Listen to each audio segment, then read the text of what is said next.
Intensity. Intensity freaks out a lot of people because they hear the words like sets, reps, and rest times, and it all sounds so complicated.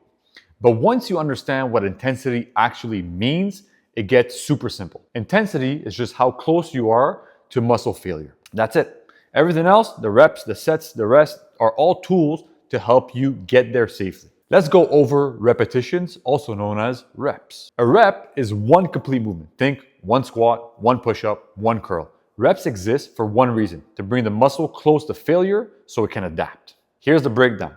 For low reps, 1 to 5, they're good for heavy and strength-focused exercises. Moderate reps, so 6 to 12, they're best for muscle growth and learning good technique.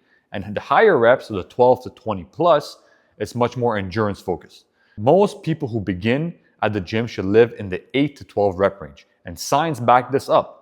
It's the zone where you can use solid technique and produce enough mechanical tension, which is the number one driver of muscle growth. The second thing we need to talk about are sets. A set is just a group of reps. If you do 10 squats, rest, then do another 10, that's 2 sets. When you're starting out, 2 to 3 sets per exercise is more than enough. Your body is new to these movements. You'll respond to almost anything as long as the effort is there. And trust me, if you want to avoid being unable to walk down the stairs the next day, maybe skip the 5 sets of everything on day 1. The third thing we need to talk about is weight, which is also known as load. This is the part everyone massively overthinks. How much should I lift? What's the perfect weight? Forget perfect. Here's my rule. Use a weight that feels challenging by your last few reps. Ideally, 1 to 3 reps away from failure without destroying your form. The research on this is extremely clear. You can build muscle with light weights or heavy weights as long as you train close enough to, you guessed it, failure. So form first, difficulty second, ego, forget about that. The fourth parameter is rest time. This is the silent killer of good training. Let me explain. So beginners hate resting because they think rest means not working out. But here's the truth. Rest is part of the training. It resets your muscles and your nervous system so that the next set is actually more productive. For strength training, think about 60 to 90 seconds of rest as a sweet spot. If you rest only 10 seconds to keep intensity high, all you're doing is lowering force output and killing the quality of your workout. If you rest 5 minutes, on the other hand, scrolling on your phone and on whatever, Instagram, well, now you're not training.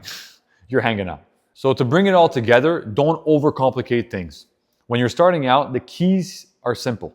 8 to 12 reps, 2 to 3 sets with a weight that brings you close to failure, and 60 to 90 seconds of rest. That's pretty much it. Other variables like tempo and advanced techniques matter, but later. For now, if you hit these fundamentals, you already understand more than 90% of people. And you're training in a way that actually builds results and not just fatigue. Recovery is the part people ignore until their body forces them to pay more attention. Remember, training is the stimulus, the signal that tells your body, hey, we need to get stronger. But the actual improvement, the muscle growth, the strength gains, the changes in your physique, that all happens during recovery. Without proper recovery, you're not progressing, you're just tiring yourself out.